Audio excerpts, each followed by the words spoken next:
नमस्कार, आप सभी का स्वागत है ललित अपराध लाइव न्यूज चैनल में। मैं राधा देवी ले चलती हूँ कुछ खास खबरों की ओर।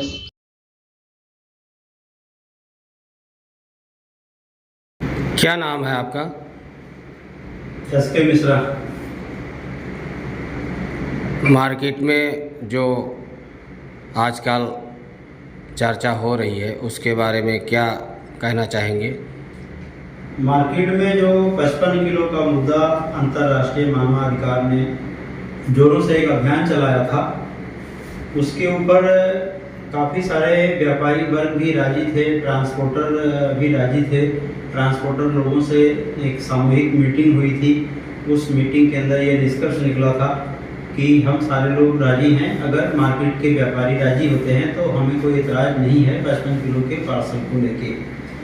फिर बीच में लोकल यूनियन जो सूरत का है वो उस मामले में कूदा और उन्होंने फोस्टा और यूनियन के बीच में क्या बात हुई कि वो 55 किलो का मुद्दा कहीं गुमसा रह गया और जितने भी मार्केट में पार्सल उठाने वाले, ताखा उठाने वाले, पोटला उठाने वाले, जितने भी मजदूर हैं भार उठाने वाले, वो अपने आप को एक छलावा सा महसूस कर रहे हैं, एक ठगा सा महसूस कर रहे हैं कि हमारे साथ एक छलावा हुआ है, हमें एक हिसाब से गुमराह किया गया है।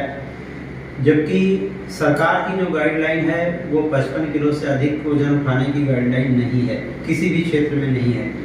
लेकिन इसको यूनियन और उस समय जो फोस्टा के पदाधिकारी थे उन लोगों ने उसको इस तरह से गुमराह किया कि ये मुद्दा कहीं मार्केट में हो सा गया है, जिसके ऊपर अंतर्राष्ट्रीय मानवाधिकार दोबारा से सभी से चर्चा करके और इस मुद्दे को उठाने की कोशिश करेगा और प्रशासन से भी बात करेगा कि ताकि मजदूरों के साथ में एक सहानुभूति बरती जाए। मार्केट में और भी लोग हैं इस मुद्दे को जो कि उन्हें उठाना चाहिए, जो जिम्मेदार हैं, और वो नहीं उठा रहे हैं। इसके बारे में आप क्या कहना चाहेंगे? इसके बारे में मैं तो यही कहना चाहूँगा कि बहुत सारी ऐसी संस्थाएं हैं, बहुत सारे ऐसे यूनियन मार्केट में चल रहे हैं। वो यूनियन वाले क्या कर रहे हैं, क्या नहीं कर रहे हैं, वो सिर्फ जगह जगह बैनर पोस्टर लगाते हैं और पोस्टर लगा के पता नहीं क्या आपस में मीटिंग करते हैं, क्या नहीं करते हैं। लेबरों की तरफ उनका कोई ध्यान ही नहीं है, जो कि उनका नैतिक कर्तव्य है। यूनियन बना है तो यूनियन लेबर के लिए ही बनती है, बट वो लेबरों के लिए उनको कोई मतलब नहीं है। लेबर से, लेबर जिए मरे जिंदा रहे, उसको क्या भाव मिल रहा है, क्या मजदूरी मिल रही है, कितने घंटे वो काम कर रहा है, कितना घंटा उसको करना चाहिए, इसके बारे में यूनियन आराम से क्या कर रहा है, क्या नहीं कर रहा है। लेबर त्रस्त है, यूनियन मस्त है। और शहर के अंदर प्रशासन भी आराम से कुंभकर्ण की नींद सोया हुआ है, उसको भी किसी से कोई मतलब नहीं है। और प्रशासन तो तभी जागता है जब उसको जगाया जाता है। तो जब यूनियन ही मस्त है तो प्रशासन को कौन जगाएगा? प्रशासन को क्या पड़ी है कि जो प्रवासी मजदूर आए हैं उनके ऊपर हमें ध्यान देने की जरूरत है? उनका काम चल रहा है, उनसे कोई मतलब ही नहीं है। यूनियन ही होता है जो मजदूरों की बातों को प्रशासन तक पहुंचाता है। और जब यूनियन ही मजदूर के साथ छलावा करे तो फिर रक्षक ही भक्षक बन जाएगा, तो फिर कहाँ जाएगा मजदूर? कुछ लोगों का कहना था मार्केट में और भी मुद्दा हैं, उसके बारे में भी आप बताएं। मार्केट में एक मुद्दा ये है कि कुछ व्यापारियों द्वारा पार्सल का काम जो करते हैं उन मजदूरों के साथ में छलावा किया जाता है। किस प्रकार का छलावा? जैसे बहुत सारे पार्सल जो का काम करते हैं पार्सल का, वो बहुत सारे मजदूर मेरे से मिले हैं और उन्होंने दिखाया भी है। 120 रुपये का लेटर उनकी जेब में है या उनके घर में है या उनके पास है, बट उनको रेट जो दिया जाता है वो 40 रुपया, 50 रुपया, 60 रुपया, मैक्सिमम 70 रुपया रेट दिया जाता है। अलग अलग लोगों को अलग अलग तरह का, जैसा जिसका पटा लिया। अगर कोई उसमें से मजदूर ये कहता है कि नहीं 120 का आपने लिख के दिया था, मैं 120 का ही रेट लूंगा तब काम करूंगा, तो व्यापारियों द्वारा ये कहा जाता है कि अगर तुम 120 के लिए लोगे और उससे नीचे काम नहीं करोगे तो मैं काम से आपको हटा दूंगा। मेरे पास 50 रुपये, 60 रुपये, 70 रुपये वाले बहुत सारे करने वाले बैठे हैं, तो मैं 120 क्यों दूंगा आपको? तो दूसरे लोग जो करने के लिए बैठे हैं वो मजदूर ही होंगे ना?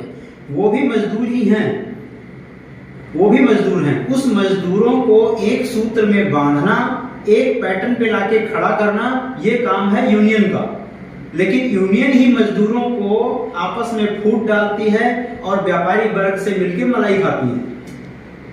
मतलब आपका कहना है कि व्यापारियों के साथ मिलकर यूनियन मजे कर रही है और मजदूर त्रस्त हैं। और मजदूर इतने पढ़े लिखे नहीं होते हैं कि ऐसी गुप्त चुप मीटिंग को या ऐसे प्यार भरी बातों को वो समझ सके। वो अगर इतने पढ़े लिखे होते तो पार्सल का काम क्यों करते, कोई और काम ना कर लेते, कहीं बाबू ना बन जाते हो। तो ये बहुत सारी ऐसी घटनाएं हैं जिस पे यूनियन को काम करना चाहिए।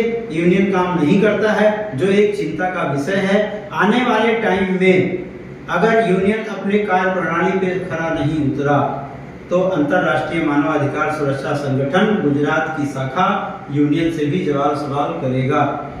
हमें मजदूर के हित की चिंता है और हम उस मजदूरों के हितों के लिए अंतिम सांस तक लड़ेंगे।